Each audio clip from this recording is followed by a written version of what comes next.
നമസ്കാരം, ഭാരത് ലൈവിലേക്ക് സ്വാഗതം. ശ്രീല, വോട്ടർ പട്ടികയിൽ കൃത്രിമം കാണിച്ചു എന്നുള്ള ഒരു രാഹുൽ ഗാന്ധിയുടെ ഒരു പരാതി ആരോപണങ്ങൾ ഉയരുന്നുണ്ടല്ലോ, അതിലെന്തെങ്കിലും കഴമ്പുള്ളതായി തോന്നുന്നുണ്ടോ?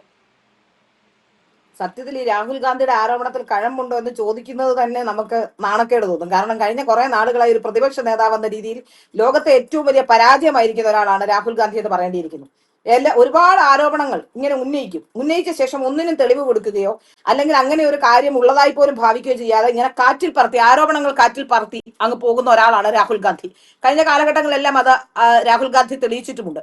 കാരണം സത്യത്തിൽ ഈ രാഹുൽ ഗാന്ധി ഒരു ഇരയാണെന്ന് ഞാൻ പറയും. നെഹ്റു കുടുംബത്തിന്റെ ആളായതുകൊണ്ട് മാത്രം രാഷ്ട്രീയത്തിലേക്ക് അകപ്പെട്ട ഒരാൾ. പിന്നെ എന്തെങ്കിലുമൊക്കെ കാട്ടിക്കൂട്ടണ്ടേ? കുറെ കാലമായില്ലേ ഇങ്ങനെ ഒരു പ്രധാനമന്ത്രി സ്ഥാനാർത്ഥിയായി നടക്കാൻ തുടങ്ങിയിട്ട്.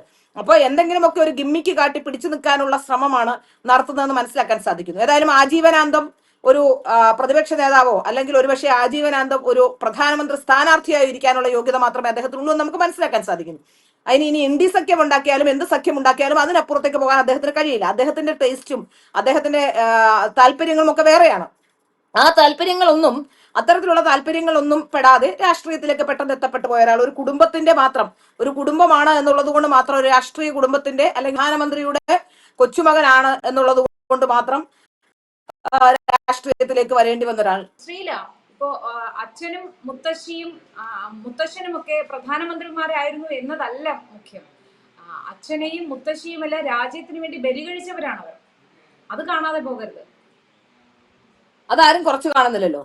അതുകൊണ്ട് രാഹുൽ ഗാന്ധി പ്രധാനമന്ത്രിയാകണമെന്നാണോ? അപ്പൊ പട്ടാളക്കാരുടെ മക്കളെല്ലാം പട്ടാളക്കാരും അതുപോലെ പട്ടാളത്തിൽ വലിയ വലിയ ഉദ്യോഗസ്ഥരായിട്ടിരുന്നവരുടെ മക്കൾക്കൊക്കെ അപ്പോൾ പട്ടാളത്തിൽ ജോലി കൊടുക്കുകയും അവരെ വീണ്ടും പരിഗണിക്കണമെന്നാണോ? ഇതൊരു കുടുംബ പാർട്ടി അല്ലല്ലോ. സാധാരണ കോൺഗ്രസിനെ സംബന്ധിച്ച് കുടുംബാധിപത്യമല്ല ജനാധിപത്യം എന്ന് പറയുന്നത്. അത് എൻറ്റയർലി ഡിഫറന്റ് ആണ്. ഇവിടെ എന്താണ് സംഭവിച്ചുകൊണ്ടിരിക്കുന്നത് നമുക്കറിയാം. പോട്ടെ, അദ്ദേഹം എങ്ങനെയായാലും കുഴപ്പമില്ല. അദ്ദേഹവും അദ്ദേഹത്തിന്റെ പെങ്ങളും അദ്ദേഹത്തിന്റെ അളിയനും ഇനി അടുത്ത കൊച്ചുമകനാണ് വരാനുള്ളത്. പ്രിയങ്കയുടെ മകനാണ് വരാനുള്ളത്. അപ്പൊ ഇനി എന്താണെന്ന് നമുക്ക് പിന്നീട് കുറച്ച് കഴിയുമ്പോൾ നമുക്ക് മനസ്സിലാക്കാൻ സാധിക്കും. അതവിടെ നിൽക്കട്ടെ. അതല്ലല്ലോ ഇവിടുത്തെ ഏറ്റവും പ്രധാനപ്പെട്ട വിഷയം. ഇവിടെ സത്യത്തിൽ അദ്ദേഹം ഏതൊക്കെ തരത്തിലുള്ളതാണ് കഴിഞ്ഞ കാലഘട്ടങ്ങളിൽ ഉന്നയിച്ചിട്ടുള്ളത്? ഈ ആരോപണങ്ങൾ അദ്ദേഹം മറുപടി കൊടുക്കുകയോ അല്ലെങ്കിൽ എന്തെങ്കിലും പ്രശ്നമുണ്ടായാൽ അന്വേഷണത്തെ കൃത്യമായി നേരിടാനുള്ള സംവിധാനങ്ങളോ ഒന്നും ചെയ്യുന്നില്ല. അദ്ദേഹം റഫേലുമായി ബന്ധപ്പെട്ട വലിയ ആരോപണങ്ങൾ ഉന്നയിച്ചു. ആ റഫേലുമായി ബന്ധപ്പെട്ട ആരോപണം ഉന്നയിച്ചിട്ട് എന്താണ്? ഈ ആരോപണങ്ങൾ കാണുന്നത് പിന്നീട് തെളിയിച്ചില്ലേ? അതിനുശേഷം അദ്ദേഹത്തിന്റെ പെഗസസിൽ അദ്ദേഹത്തിന്റെ ഫോൺ ചോർത്തുന്നു എന്ന് പറഞ്ഞു. ഫോൺ ചോർത്തുന്നു എന്ന് പറഞ്ഞ് അദ്ദേഹത്തിന്റെ പേരുണ്ടെന്ന് പറഞ്ഞ് അദ്ദേഹം വലിയ കോലാഹലം ഉണ്ടാക്കി. അതിന്റെ നടക്കുമ്പോ അദ്ദേഹത്തിന്റെ ഫോൺ സബ്മിറ്റ് ചെയ്യാൻ പറഞ്ഞിട്ട് അദ്ദേഹം ഫോൺ സബ്മിറ്റ് ചെയ്തു. എന്റെ ഭർത്താവും പെഗസസിൽ അത്തരത്തിൽ ഫോൺ ഉണ്ട്, അദ്ദേഹത്തിന്റെ ഇരുന്നുണ്ട് എന്നായിരുന്നു. അദ്ദേഹത്തിന്റെ തയ്യാറായി പറഞ്ഞല്ലോ എന്നുകൊണ്ടാണ് ഈ ഇത്രയും വലിയ ഒരു പ്രതിപക്ഷ നേതാവായിരുന്നിട്ടും ഇത്രയും വലിയൊരു ആരോപണം, ഫോൺ ചോർത്തുന്നു എന്ന് ഗുരുതരമായ ആരോപണം ഉണ്ടായിട്ടും എന്തുകൊണ്ടാണ് അദ്ദേഹം ആ ഫോൺ ചോർത്താൻ വേണ്ടി അല്ലെങ്കിൽ ആ ഫോൺ ചോർത്തുന്നുണ്ടെങ്കിൽ കണ്ടുപിടിക്കണം അല്ലെങ്കിൽ അതിൽ എന്തെങ്കിലും കാര്യമുണ്ടോ കഴമ്പുണ്ടോ എന്ന് തെളിയിക്കാനുള്ള ശ്രമം നടത്താത്തത്? അദ്ദേഹം ഉന്നയിക്കുന്ന ആരോപണം ഇലക്ഷനെ അട്ടിമറിച്ചു എന്നുള്ളതാണ്. വളരെ ഗൗരവകരമായ ആരോപണം തന്നെയാണ് അത് എന്ന കാര്യത്തിൽ സംശയമില്ല. പക്ഷേ ഈ ആരോപണത്തിന്റെ തെളിവ് എന്ന് പറഞ്ഞുകൊണ്ട് അദ്ദേഹം ഇന്നലെ ചില ഗിമ്മിക്കിലൊക്കെ കാണിച്ചു. എല്ലാവരും പറയുന്നു അദ്ദേഹം വളരെ കൃത്യമായ മറുപടി പറഞ്ഞു, അദ്ദേഹം കാര്യം പറഞ്ഞു എന്നൊക്കെ പറഞ്ഞുകൊണ്ട് കേരളത്തിലെ ഇടതുപക്ഷത്തെ സംബന്ധിച്ചിടത്തോളം അവർക്കൊന്നും പ്രതീക്ഷിക്കാനില്ലാത്തതുകൊണ്ട് രാവിലെ മുറിവാളിലാണ് CPM-ന്റെ പ്രതീക്ഷ. രാഹുൽ ഗാന്ധി പറയുന്ന വിഡ്ഢിത്തരത്തിലുമാണ് കേരളത്തിലെ CPM-ന് ഇനി ആകെ പ്രതീക്ഷയുള്ളത്. അസ്വസ്ഥരായിരിക്കുന്ന CPM-നെ സംബന്ധിച്ചിടത്തോളം രാഹുൽ ഗാന്ധിയാണ് അവരുടെ ആശ്രയ കേന്ദ്രം. അത് നമ്മൾ മറച്ചു വെച്ചുകൂടാ. അപ്പൊ അതുകൊണ്ട് തന്നെ വലിയ രീതിയിലുള്ള പ്രചരണങ്ങൾ, അദ്ദേഹം കൃത്യമായ മറുപടി പറഞ്ഞു എന്നാണ് പറയുന്നത്. ഈ പത്രസമ്മേളനം നടന്നുകൊണ്ടിരിക്കുമ്പോൾ തന്നെ ആരോപണ വിധേയമായിട്ടുള്ള അവിടുത്തെ കർണാടകയിലെയും അതുപോലെ തന്നെ മഹാരാഷ്ട്രയിലും, 2 സംസ്ഥാനമാണല്ലോ അദ്ദേഹം ആരോപണം, അവിടുത്തെ രണ്ടിടത്തെയും തെരഞ്ഞെടുപ്പ് കമ്മീഷൻ പരാതി തന്നാൽ ഞങ്ങൾ അന്വേഷിക്കാമെന്ന് പറഞ്ഞു. അതില്ല, ഞാൻ പറയാനുള്ളതൊക്കെ നാട്ടുകാരോട് പറഞ്ഞിട്ടുണ്ട്, ഇനി നിങ്ങൾ അന്വേഷിച്ചോളൂ എന്നാണ് പറയുന്നത്. ഒരു നിയമവ്യവസ്ഥ നിലനിൽക്കുന്ന ഒരു രാജ്യത്ത് അങ്ങനെ ആരെങ്കിലും വന്നൊരു ആരോപണം ഉന്നയിച്ചാൽ ഇലക്ഷൻ കമ്മീഷനെ പോലെ ഒരാൾ അങ്ങനെ ആരെങ്കിലും വന്ന് പറഞ്ഞിട്ട് പോകുന്ന ഒരു ആരോപണത്തിന് സ്വമേധയാ കേസെടുക്കാൻ ഇലക്ഷൻ കമ്മീഷന് വകുപ്പുണ്ടോ? അപ്പൊ എന്താണ് നമുക്ക് ഇതിൽ നിന്ന് മനസ്സിലാക്കുന്നത്? എനിക്ക് കുറച്ച് കാര്യങ്ങൾ രാഷ്ട്രീയപരമായി സമാനമായ ആരോപണമാണല്ലോ കഴിഞ്ഞ ദിവസം BJP-യുടെ അനൂപ് ആന്റണിയും ഉന്നയിച്ചത്. അപ്പോൾ ഇത് രണ്ടും തമ്മിലുള്ള വ്യത്യാസം എന്താണ്? രണ്ടും തമ്മിൽ വ്യത്യാസമുണ്ട്. കാരണം കഴിഞ്ഞതിനെ പറ്റിയാണ് രാഹുൽ ഗാന്ധി ഇലക്ഷനെ അട്ടിമറിക്കാൻ ശ്രമിച്ചു എന്ന് കഴിഞ്ഞു പോയൊരു തെരഞ്ഞെടുപ്പിനെ പറ്റിയാണ് പറയുന്നത്. അനൂപ് ആന്റണി പറയുന്നത് ഇപ്പോഴത്തെ ഇലക്ഷന്റെ വോട്ടേഴ്സ് ലിസ്റ്റിനെ പറ്റിയാണ്. അതായത് അനൂപ് ആന്റണിയും സംഘവും അല്ലെങ്കിൽ BJP ഇപ്പോ ഇലക്ഷനുമായി തെരഞ്ഞെടുപ്പ് പ്രക്രിയ പ്രക്രിയയുമായി ബന്ധപ്പെട്ട അല്ലെങ്കിൽ വോട്ടേഴ്സ് ബന്ധപ്പെട്ട വോട്ടേഴ്സ് അത് ക്ലാരിഫൈ ചെയ്യുന്നു, അതിലെന്തെങ്കിലും വോട്ട് പ്രശ്നമുണ്ടെങ്കിൽ പറയുന്നു. ഇത് ഇലക്ഷന് മുമ്പ് എല്ലാ രാഷ്ട്രീയ പാർട്ടിക്കാർക്കും ഈ അവസാന കരട് പട്ടിക പ്രസിദ്ധീകരിക്കുമ്പോൾ നോക്കാനുള്ള അവസരമുണ്ട്.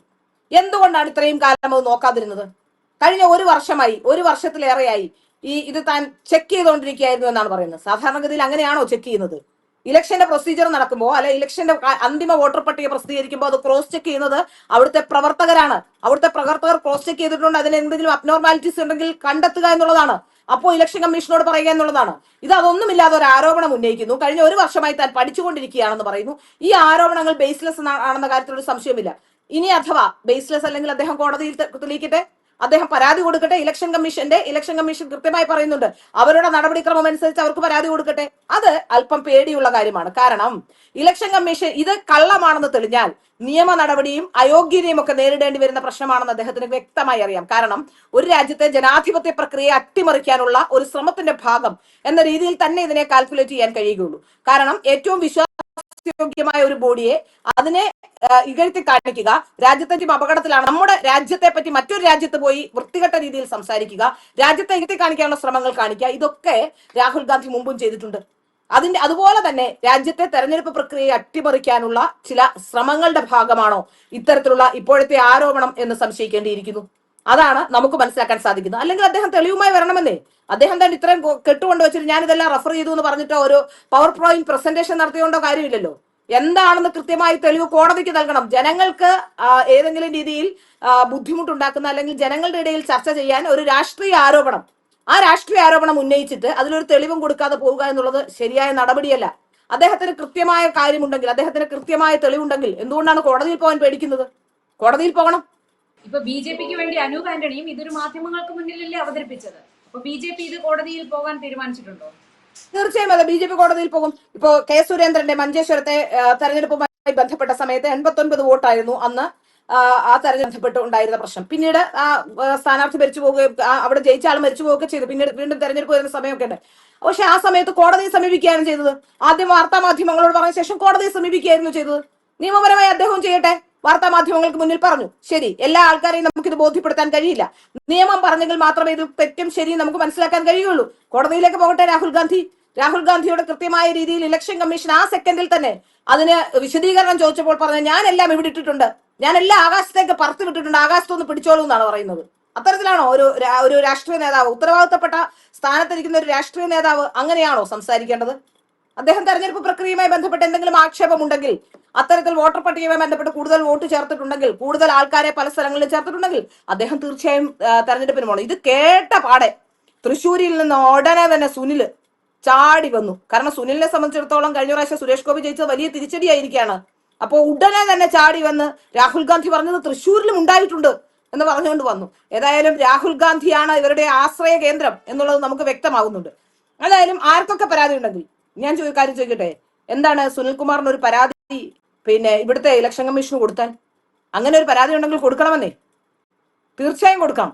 പക്ഷെ അതൊന്നുമില്ലാതെ ആരോപണങ്ങൾ ഇങ്ങനെ പറഞ്ഞുകൊണ്ടിരിക്കുക, അതായത് ഈ പഴയ കാലത്ത് ഒന്നുമില്ലാത്തവരെ വെറുതെ ഇങ്ങനെ ഗോസിപ്പൊക്കെ പറയില്ലേ, അതുപോലെ ഗോസിപ്പുകൾ ഉണ്ടാക്കി പറഞ്ഞുകൊണ്ടിരിക്കുക എന്നതിനപ്പുറത്തേക്ക്, വെറും ഒരു ഗോസിപ്പിനപ്പുറത്തേക്ക്, ഒരു കൊതിക്കറിവിനപ്പുറത്തേക്ക് ഇതിനെയൊന്നും ഇതിൽ സത്യമുണ്ടെന്ന് കാൽക്കുലേറ്റ് ചെയ്യാനേ കഴിയില്ല. അഥവാ ഇനി സത്യമുണ്ടെങ്കിൽ തെളിയിക്കട്ടെ. തെളിയിക്കുമ്പോൾ ഞാൻ തിരിച്ചു പറയാം, രാഹുൽ ഗാന്ധി 100% ശരിയായിരുന്നു എന്ന് പറയാം. രാഹുൽ ഗാന്ധി തെളിയിക്കട്ടെ. ഇതുവരെ അദ്ദേഹം ഉയർത്തിയ ഒരു ആരോപണങ്ങൾക്കും തെളിവ് നൽകാനോ തെളിയിക്കാനോ അദ്ദേഹത്തിന് കഴിഞ്ഞിട്ടില്ല. അതുകൊണ്ട് തന്നെ ഈ ആരോപണവും ബേസ്ലെസ് ആണ് എന്ന കാര്യത്തിൽ യാതൊരു സംശയമില്ല.